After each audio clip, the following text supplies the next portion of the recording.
mpendwa mtazamaji wangu wa vipindi vyetu vya ufalme na ukuhani, tunaendelea tena na kitabu cha Yashari. Tuko sehemu ya 24. Na Kushi mwana wa Hamu mwana wa Noa akajitwalia mke katika siku zile za uzee wake, akapata mtoto, nao wakamwita jina lake Nimrodi. Wakasema katika kipindi hicho wanadamu wameanza kumwasi Mungu, na kijana akakuwa, na baba yake alimpenda sana kwa sababu alikuwa ni mtoto wa uzee wake. Na lile vazi la ngozi ambalo Mungu alimtengenezea Adamu na Hawa walipotoka nje ya bustani ya Edeni alipewa Kushi, kwani baada ya kifo cha Adamu na mkewe vazi alipewa Enoko mwana wa Jeradi. Na Enoko alipotwaliwa na Mungu akampa Metusela kijana wake. Na katika kifo cha Metusela, Noa akalichukua na kuingia nalo katika safina.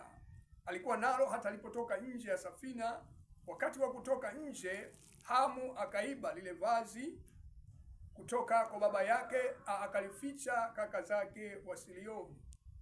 Hamu alipopata mtoto wake wa kwanza Kushi, akampa vazi lile kwa siri. Vazi lile lilikuwa na Kushi kwa siku nyingi, na Kushi akalificha nduguze wasilione. Kushi alipomzaa Nimrodi akampa lile vazi kwa sababu ya mapenzi yake kwake.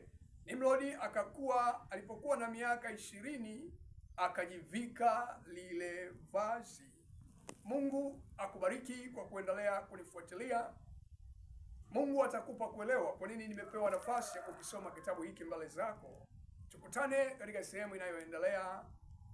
Yesu anakuja, jiandae sasa. Amen.